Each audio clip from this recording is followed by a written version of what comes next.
Good morning. If you could please identify yourself, 615-406-9564, so that we can have record of your attendance, please.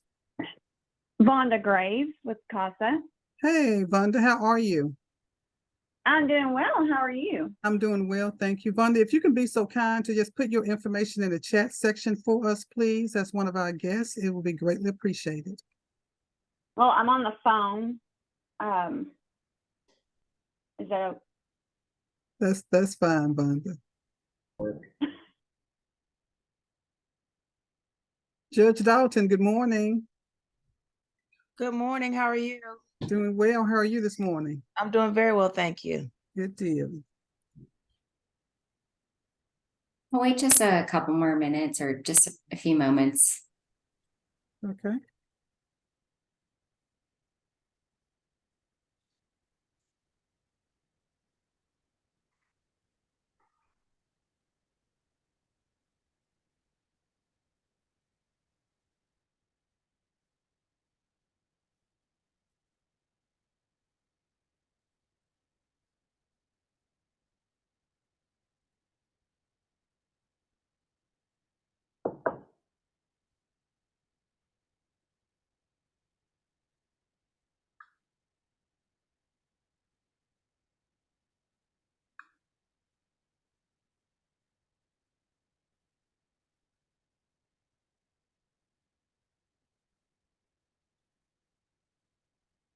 Okay, good morning and welcome to the quarterly meeting of the Domestic Violence State Coordinating Council. My name is Brooke Huppenthal.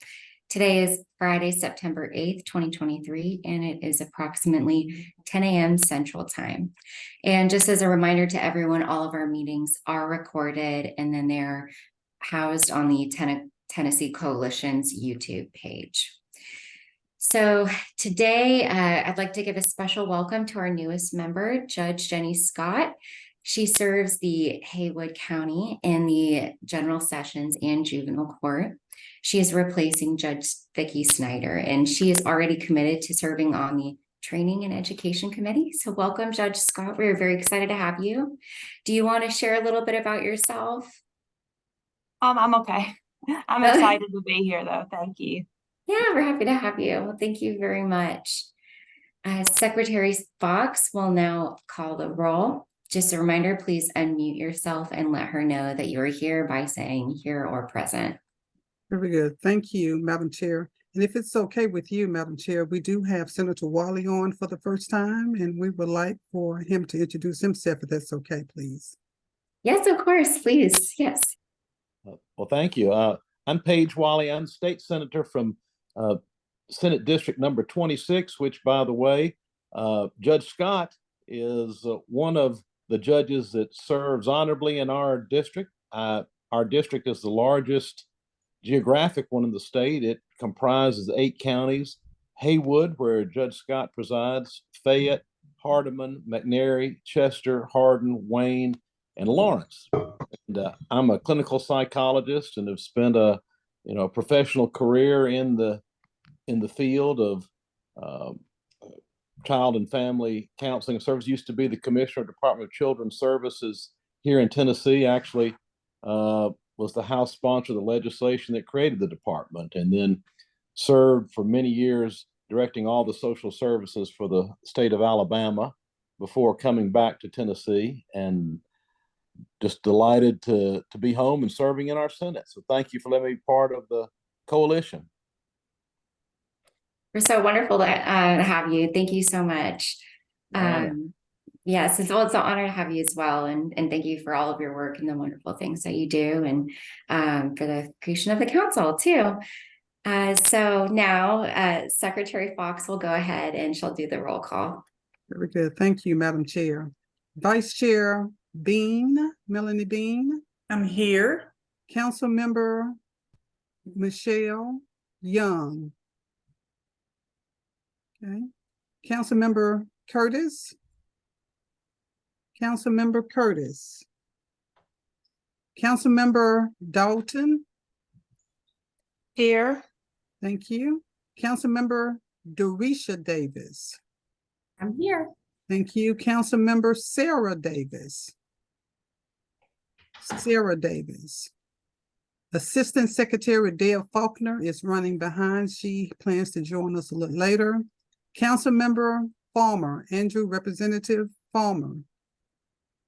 Secretary Fox is here. Councilmember Frog. Is here. Thank you. Chair. Here. Thank you. Councilmember Jones, Sue Jones. Here. Thank you.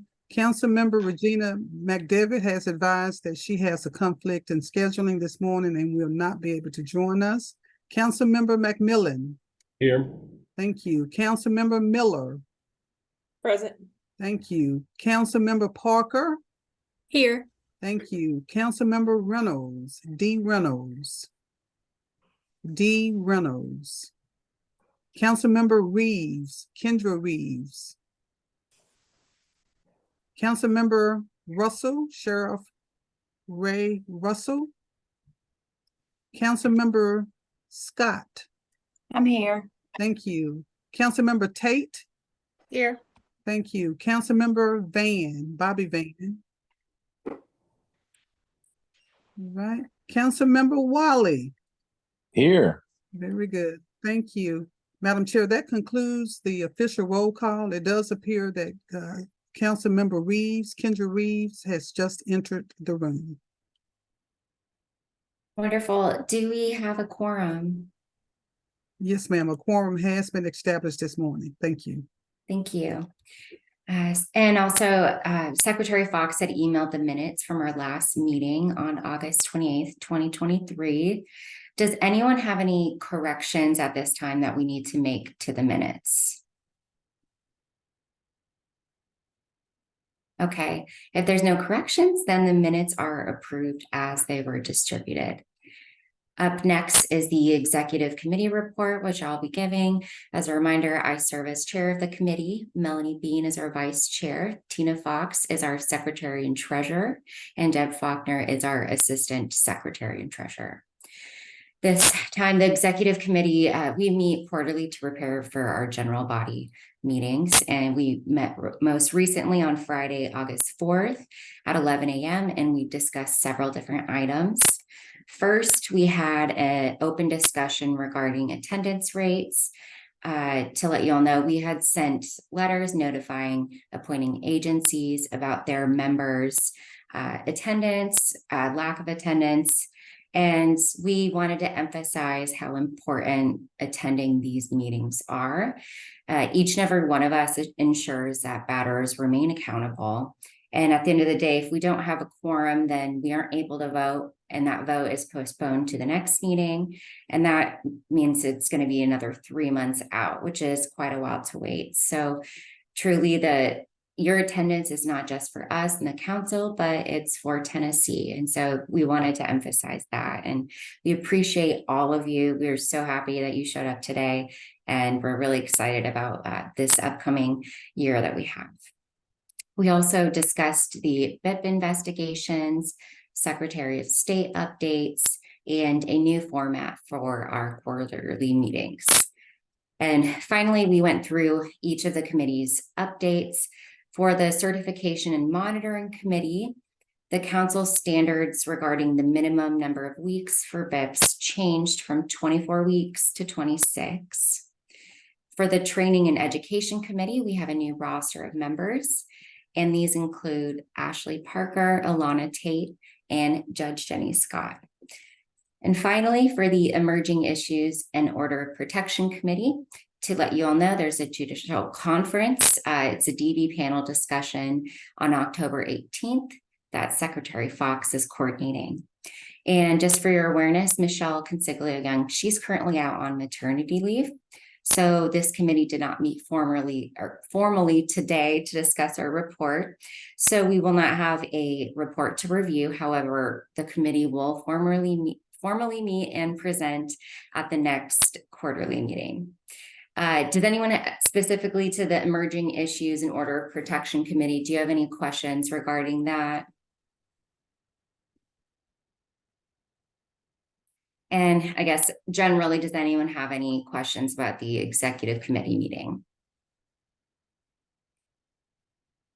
Okay, so we'll go ahead and move on. Next on our agenda are the committee reports.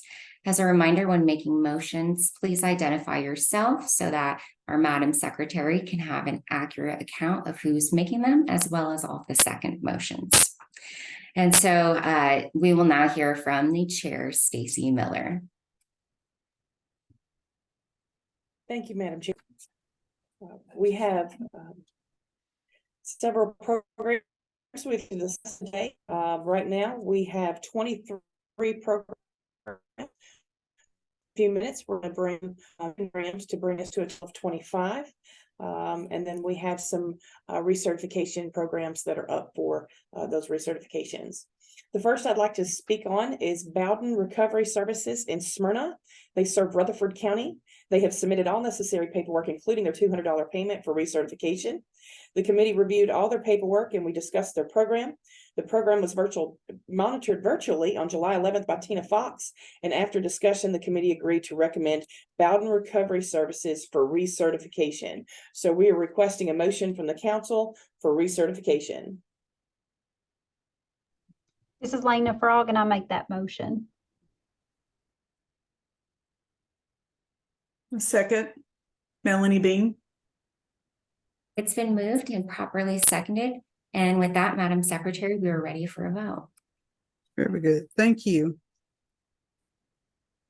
All right. So let's do it this way if it's okay. I did look at the Robert Rules of Order. If anyone is opposed, if you could identify yourself. Anyone is opposed of approving Bowden Recovery as opposed to doing the individual roll call for the vote. Okay, are there any abstentions? All right, so it looks like everyone is in favor. So let's do this officially. If you could please raise your hand and or use the reaction to raise your hand.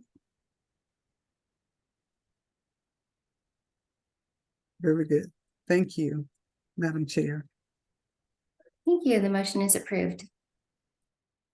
The next program that we want to bring to the council is Choices.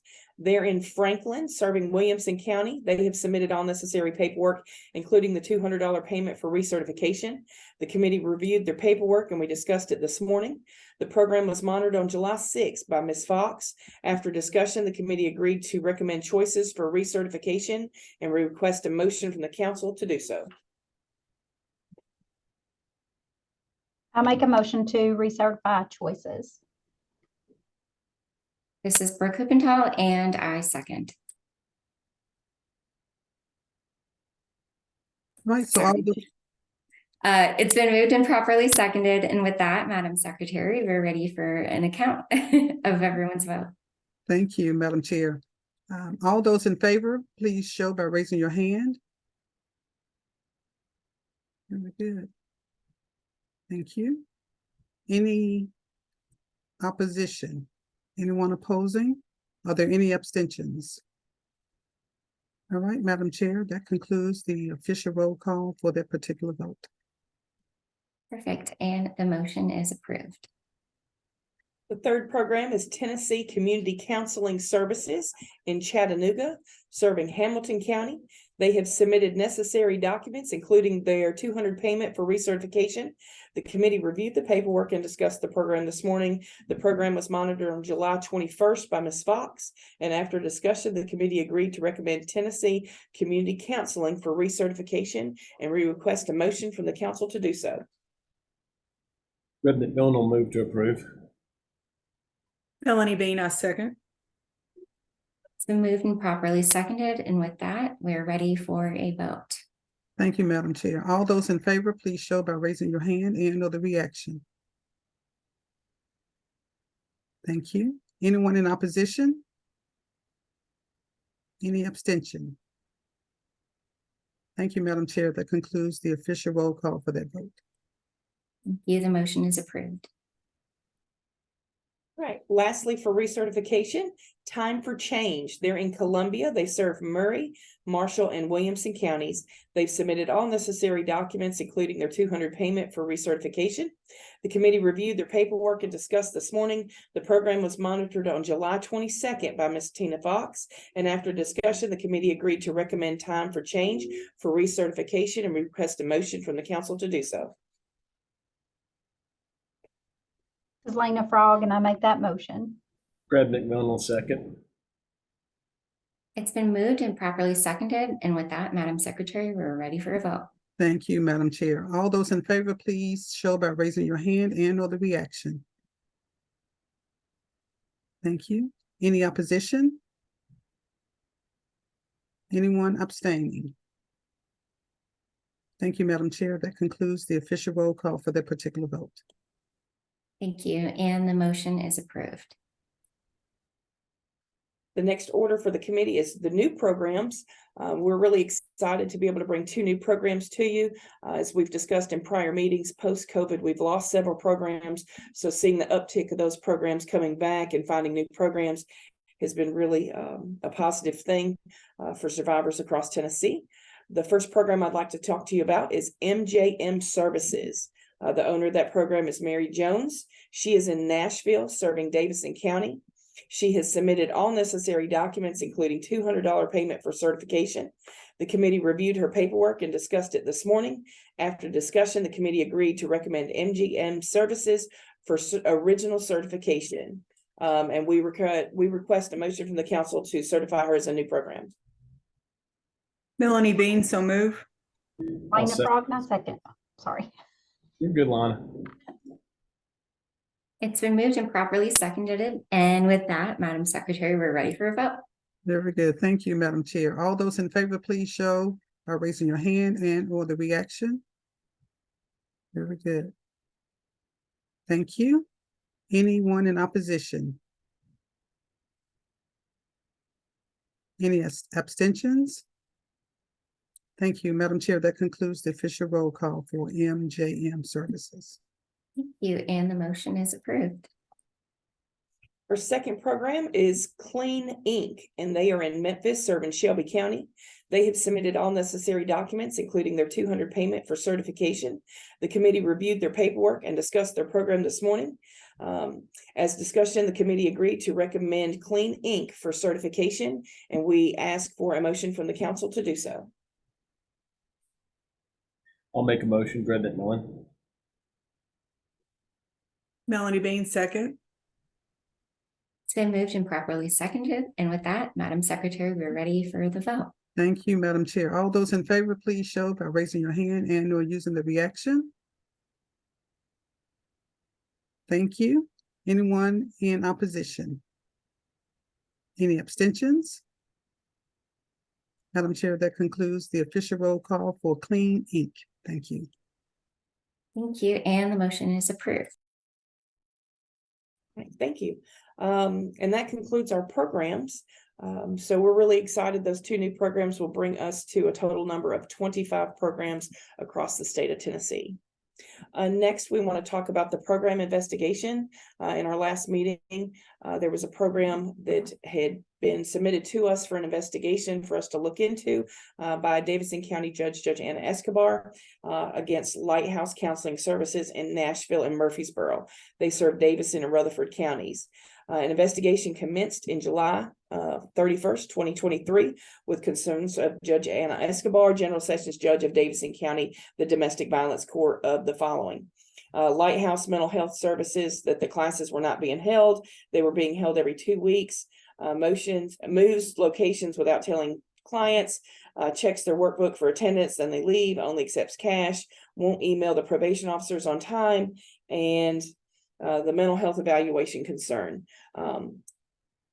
Percy Ford, the owner of Lighthouse, gave a response to that and submitted that response. And we forward that on to Judge Anna Escobar. The program was randomly monitored by Ms. Fox. She did go in and monitor. She sat down with Mr. Percy Ford. Mr. Percy and his team, they do attend our monthly training videos, or training webinars. They attend the council. He's presented before. Percy's never had any complaints. This is his first complaint. He did have responded to each one of the allegations. And then realistically after that, we did not find anything to substantiate what the client was that made those allegations. Ms. Fox is planning on going out and monitoring him again with no notice. She also spoke with Janetta Delson, the Davidson County Director of Probation, and they accepted the findings of Ms. Fox and the committee and accepted those and forwarded that on to the judge so that he would be able to accept referrals again out of those courts. That is just an update. We don't need a motion, but we did want to give you an update that investigation again will continue as Ms. Fox will go out and monitor again randomly in the future, in the upcoming weeks. And Ms. Fox, I have to give her all my gratitude for her diligent and quick and swift work on being able to thoroughly investigate that complaint and put that to rest. So thank you, Ms. Fox, for all you do for the council. Thank you, Stacy, and to the entire committee for the work that you're doing on victim safety and offender accountability. We really appreciate you and the team. Does anyone have any questions for this committee at this point? Madam Chair, I have a couple more issues. I just wanted to bring Oh, my up. apologies. Yes, of No, course. I do wanted to ask if anybody had any questions about that before we move on. All right, well, we'll move on to the BIPS conference. Our first annual BIP conference, Pillars of Better Intervention, was held June 22nd and June 23rd in Nashville. It was an in-person and interactive learning experience focusing on the basic standards and practices outlined by the Domestic Violence State Council. As Ms. Fox and some of the committee members have monitored programs across the state, there was some inconsistencies in the way that each program was delivering their programs. And so when we had our council or our convention this June, we went back to the basics and we wanted to get all the programs a little bit more consistent and more in line with one another. It makes monitoring much easier. It holds the programs accountable. And if the programs are accountable, it helps keep the offenders accountable. And so we had an excellent conference this year. Due to space constraints, we limited each program to 2 people. We still had over 84 people in attendance. We didn't want to turn away anybody who desperately wanted to come.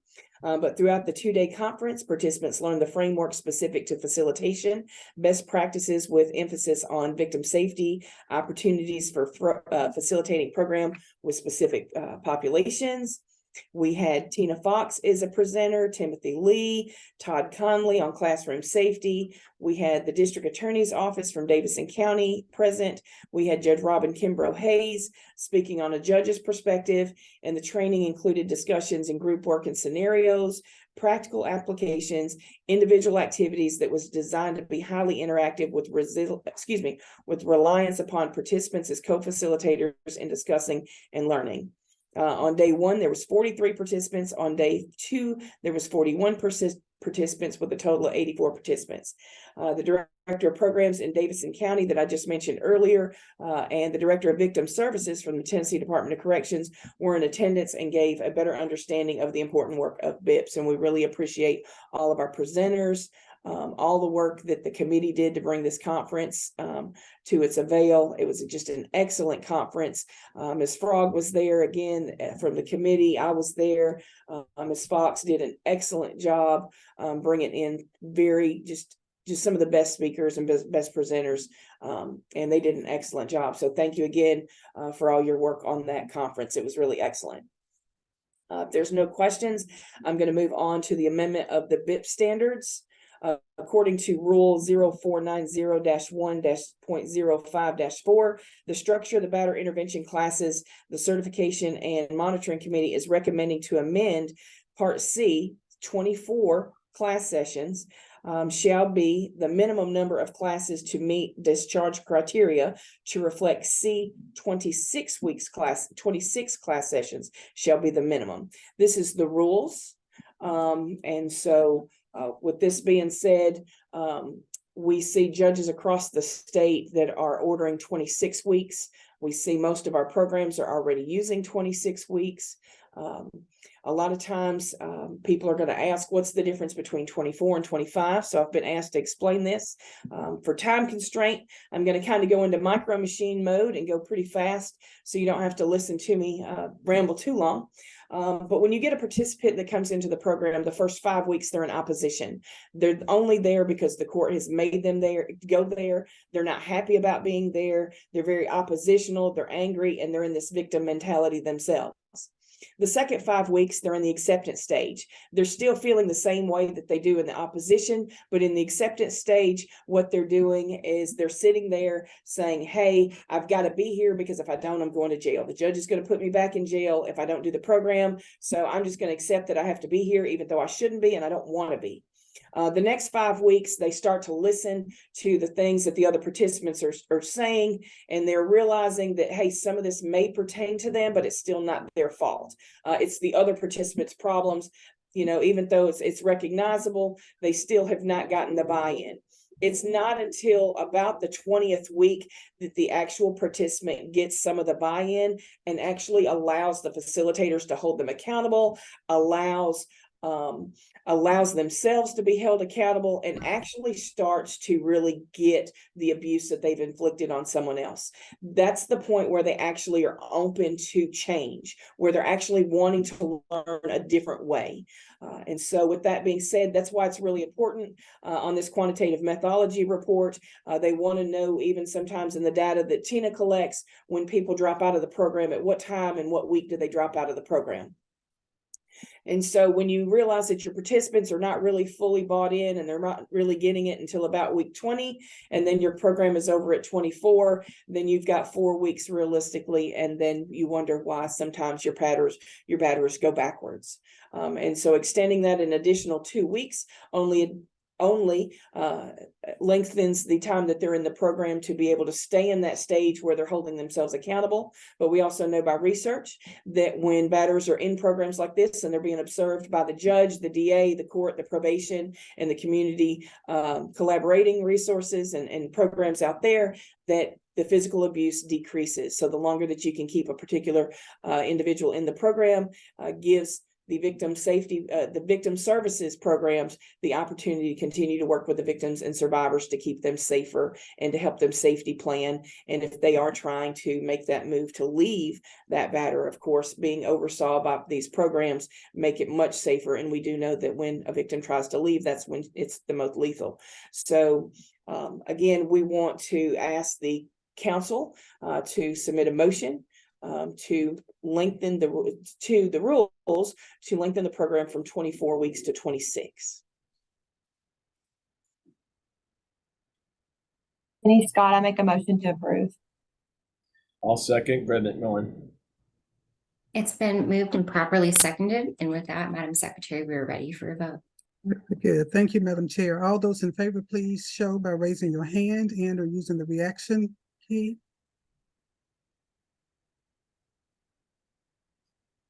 Okay, very good. Thank you. Anyone in opposition? Any abstentions? Okay, Madam Chair, that concludes the official roll call for 24 to 26 weeks so that we can be in alignment with the judges. Thank you. Great. And the motion is approved. Thank you, Madam Chair. I want to give an update on the BIPS quantitative methodology update. That the BIPS participant data was submitted to the Office of Criminal Justice Programs on July 25th. The 4 pilot programs are Avalon Center, Blount County Probation, Bowden Recovery Services, and Solutions Education. The Tennessee Coalition's Director of Community Relations and the Secretary of the DBSCC, Tina Fox, is responsible for collecting the data from each pilot BIP program and reporting the data to the OCJP.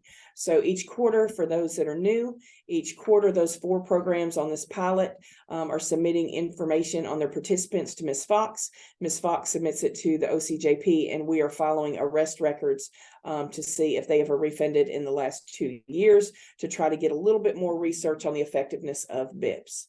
I do apologize a while ago. For some reason, I could not talk. I rambled, so I apologize on that. And lastly, The only thing I have is closing is to do a special shout out to Judge Scott. She wouldn't introduce herself, so allow me to do that. I've had the privilege to know her many years, and I have watched her advocate for families as an assistant district attorney through child support and through other venues where she was a leading force across the state representing women and children. When she became judge in Henry County, she did not, you've heard the phrase, let your feet hit the floor running. She was running before they ever hit the ground. And she has brought so many phenomenal programs to Haywood County. I really thought it was going to be hard when Judge Snyder said that she was leaving the council to replace her. And wow, was I wrong. And so I definitely want to brag on her. She brought CASA, a new program, to Haywood County. And they have done phenomenal things in such a short time already. She started a new recovery court in Haywood County already in her short time. She has revamped probation, and we are also, in addition to having a state certified batterer intervention program in Haywood County, we are working on now and hope to start in the next few weeks a jail-based batterer intervention program in Haywood County jail, all because of Judge Scott. So she is absolutely phenomenal, but she is one of the most humble persons I have ever met in my life and refuses to accept any type of credit whatsoever. So I'm going to do that for her on her behalf. And so thank you, Judge Scott, again, for all the things that you have on your schedule, still willing to serve on this council and be a part, and just for all you do. You're remarkable. Thank you. Thank you. I appreciate that. All right, and if that's the conclusion, Stacy, if no one else has any questions, we'll go ahead and move on to the Training and Education Committee. We're going to hear from either Ashley Parker or Alana Tate, or both of them. Hi, I'll go ahead and get started. Would you guys prefer that I share the screen for the report or just talk about it? Not sure what you guys prefer. I think whatever is best for you, one or the other or both, just to give us an update. Yeah. Sure. Let's see here. I will try to share my screen here. Let's see if I can get it going. I am not familiar with Zoom. I'm usually on the Microsoft Teams, so I apologize for that delay. Let's see here. Where is it? I don't see where I can share it. So I'm just going to talk. Okay. So I see from the report, so the first couple of entries here, we got domestic violence overviews for the beginning of June that was held. The Tommy Burks Academy was on the 6th. There was also another domestic violence overview for TSU regarding TSU police. That was on June 9th. I believe Stacy Miller went through and gave us already some details about the BIPS annual conference and the attendees for that, which was held in the latter part of June. We also had some domestic violence, advanced domestic violence training, CPS Academy. That was July 19th, as well as the BIPS monthly training. Thank you, Tina. I appreciate you doing that, with sharing the screen. With the BIPS monthly training, Empowering Survivors to Rebuild, Restore, and Find Hope. That was coordinated by Tina as well on July 26th. It appears in August. We also had Trauma Informed Care on August 2nd and 3rd, Domestic Violence and Warning Signs, the Tennessee Child Support Services. And that looks like a lot of attendees on that one, 62. And then we've got August 23rd. Oh, yeah, sorry. That monthly training was 31 people for the probation and the courts. And Ashley, did you want to speak on the upcoming Tennessee Judicial Conference in October? I don't guess I know exactly what they're going to be doing at the judicial conference. Tina, do you know what they'll be doing at that one, or any details on that? Yeah, so if it's okay with you and Alana, I would like to yield to Judge Dalton because Yeah, go ahead, Absolutely. Commissioner. Thank you so much. So every year that, and this is for the state trial courts, this is not general sessions, this is just the state trial courts, circuit and criminal courts in Tennessee. Every year we definitely include among our 3 different conferences a few hours dedicated to issues involving domestic violence and orders of protections and things of that nature. So because of my connection with the council, I was asked by the conference education committee to reach out to the coalition to assist in putting together a panel. And so Tina and I, along with John Crawford with the Administrative Office of the Courts, have been communicating for the past several months to put this panel together. And Tina's done a fabulous job of pulling together, I believe, Diane Lance, and I forgot the other 2. Tina, if you could just give us an update on what this panel discussion will be. Yeah, so thank you, Judge Dalton. And so the panel will consist of Diane Lance at the Office of Family Safety, and also Sandy with the YWCA of Middle Tennessee. And Diane's perspective will be on strangulation, and Sandy will talk real briefly on shelters in Tennessee, and then I will give a domestic violence overview. And so we were looking for a survivor that we could vet, because as we know with survivors, we just don't want any survivor speaking, particularly at a judicial conference. And so unfortunately and regrettably, we have not been able to find a survivor. However, the 3 of us will go on October the 18th and execute the plan for the panel. Well, Tina, let me know, because we have a victim services coordinator at the Bureau, and I can ask our victim services coordinator if there's anyone from any of our closed cases from the past.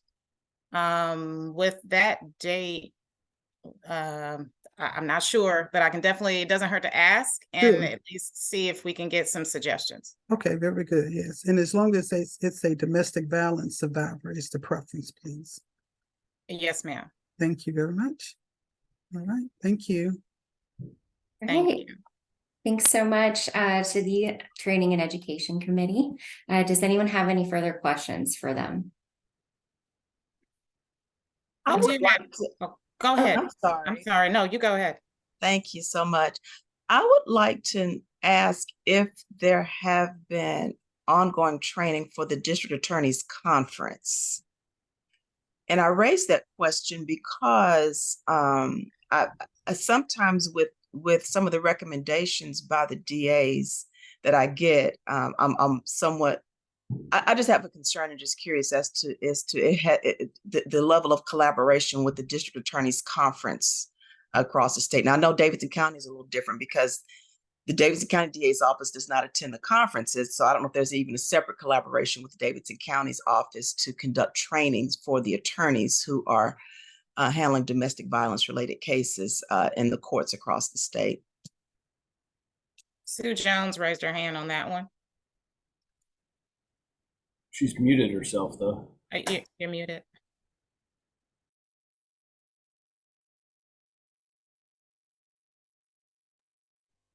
Sue, you're muted. I'm sorry. Our conference is the same week that the judicial conference is also.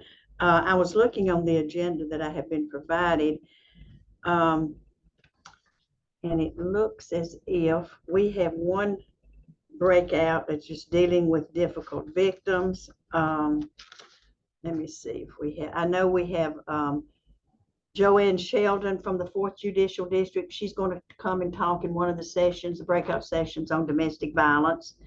And let me see if we've got anybody else. We got child sex abuse. Let's see if I have anything on Friday. We've got Dee Reynolds from the LAP program coming on Friday talking about the abuser lethality. She's coming and talking at about 10 o'clock on that October the 20th. And it looks like from what I've been provided, I think this is just a draft of what's going to take place on the DA's conference in October. I'll be attending that conference on behalf of the AG's office, so I can look into that in more detail and circle back with you all. So Okay. if that helps. Do we know if there's been any collaboration with the 20th Judicial District Attorney's Office? Because it is my understanding that the 20th Judicial District does not attend the District Attorney's Conference. They don't. They do their own trainings, from what I've heard. Other than that, I don't know. I just know that they do their own trainings there. Yeah. But they don't attend the DA's October conference. I've just had some concerns with, from what I'm seeing here in Davidson County, with, I just don't know what training the Davidson County office is getting when it comes to issues involving domestic violence. So I don't know if there's an opportunity to possibly connect with that office to say, hey, we're here to help or something. I don't know. It's just, if coming from a judicial point of view, I have concerns. I understand. I understand where you're coming from. Mm-hmm.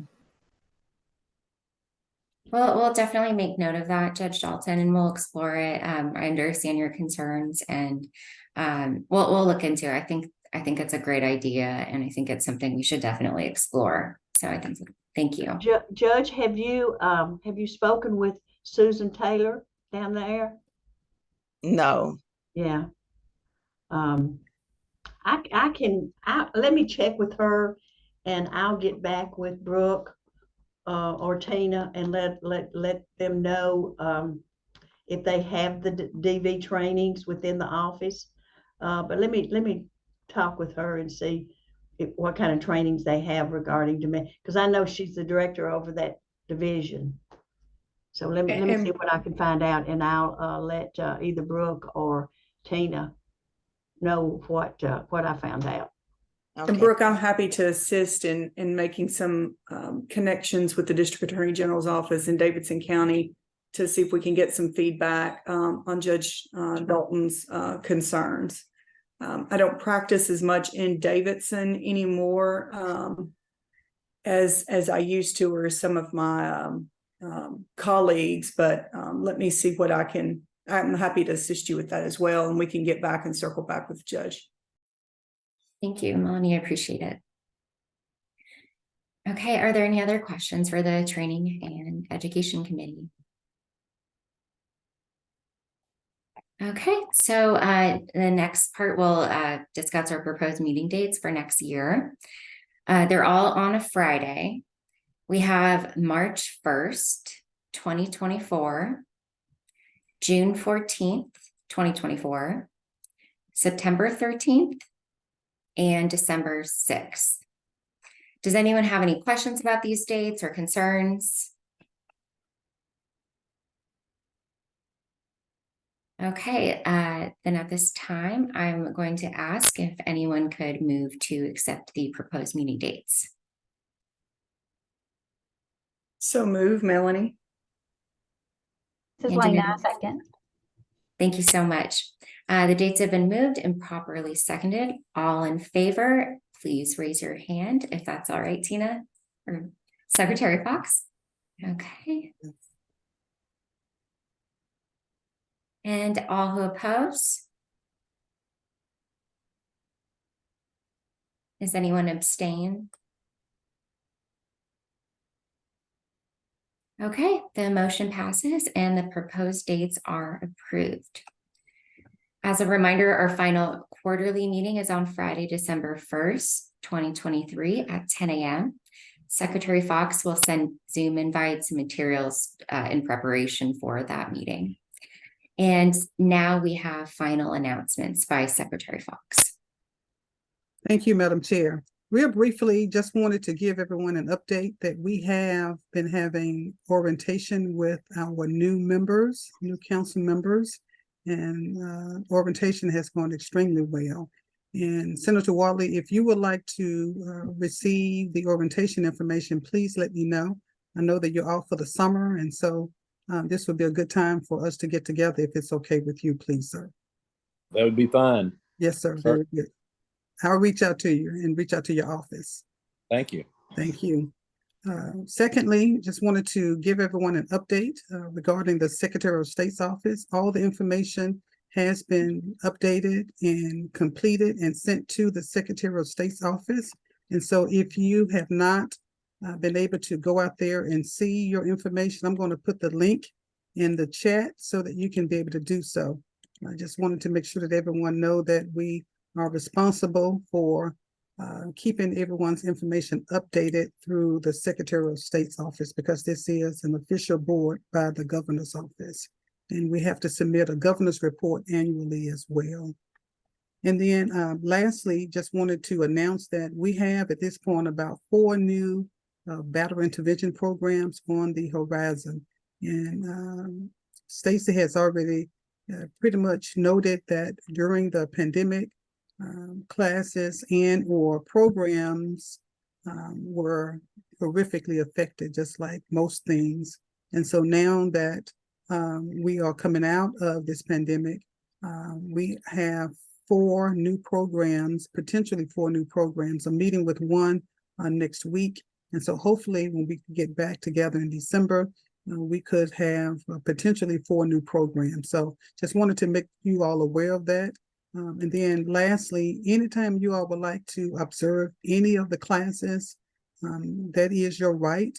So let me know so that we can include you in that process. Now, you can, there are some virtual classes, so you can monitor virtually and or you can go in person. Okay, so just let me know if you want to monitor any of those classes. It's not limited to the Certification and Monitoring Committee. That is their responsibility. However, if any council member would like to get an intimate and or closer look into the work of certification and monitoring those classes is the key. Okay, so just wanted to make that announcement. Are there any questions about the announcements that I have made in general? Any questions?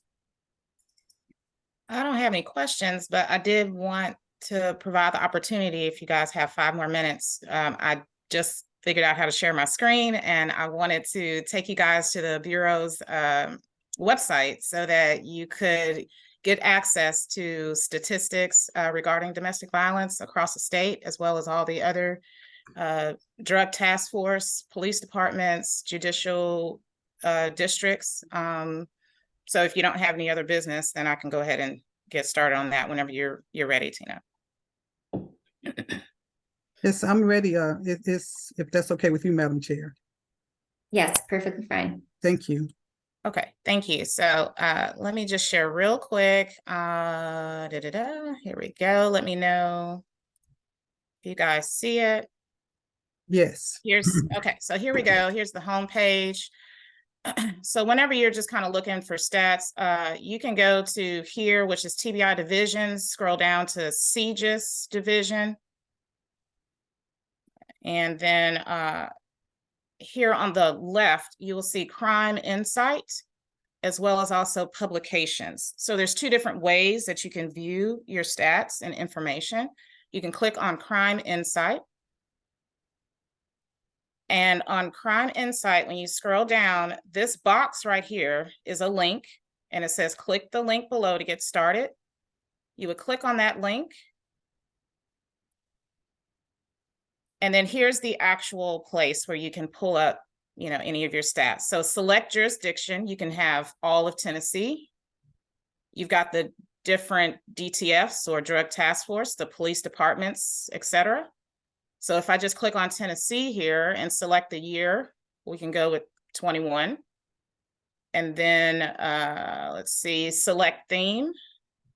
And go scroll down to domestic violence. And as you can see, you've got all the different crime categories there. Hit go. And it automatically pulls up all of the stats for, you know, what you would need in the different categories there, as well as relationships, genders, ex-spouses, victim injuries, weapon types, all of that. if you want to go back and look at more, oh, you can, just as a side note, you can save that as PDF or print it out. You can go back to home. And there we go, it's a little slow. And so if you want like more in-depth reports, you can go to the publications. If I can get to, there we go. You get back to the actual TBI website, and then you can go to the publications under Sieges. And this is where we've got all of our TBI reports that we put out, and most of these are annual reports.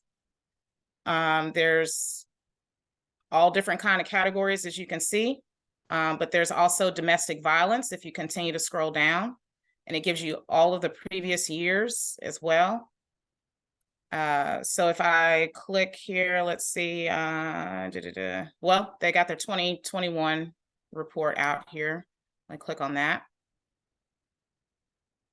And it gives you the offense breakdowns, analysis, as well as the, relationships and things of that nature. So this is a really great resource for you if you need things broken down more, drilling down more into the weeds on stuff, gives you percentages, that kind of thing. And of course, if there's any unique situations or specific districts or areas that you would need information about, please let me know, and I can definitely forward that to our folks in Sieges, and we can get whatever information, that you would need. So that's just kind of a quick overview. I appreciate your time. I just want to make sure you guys were aware that that's a resource that we can use for sure if we have any questions or need anything. So thank you. Ilana. Yeah, no, that was very helpful, and this information we'll definitely utilize that as well moving forward. Thank you so much for sharing that. Thank you. Yeah, of course. And Hey, Madam Chair, if it's okay with Ms. Tate, Ms. Tate, do you mind putting that in PDF and sending it to me so the latest domestic violence findings, so I can send it out to the council? Sure. You would like the report that I just showed you? Yes, please. Yes, ma'am. I can send that to you shortly. Thank you. Thank Do me a favor and include the URL also, so I can save it as a favorite on my website. I can't copy it from what I was watching, but I was trying to memorize it, and I don't have a pen and paper. Gotcha. I can definitely send that. No problem. All right, thank you so much. If there's no other questions, just one last point. We do not have public comments. However, as a reminder, all public comments must be submitted to our Secretary Fox at least 2 weeks before to the general body meeting.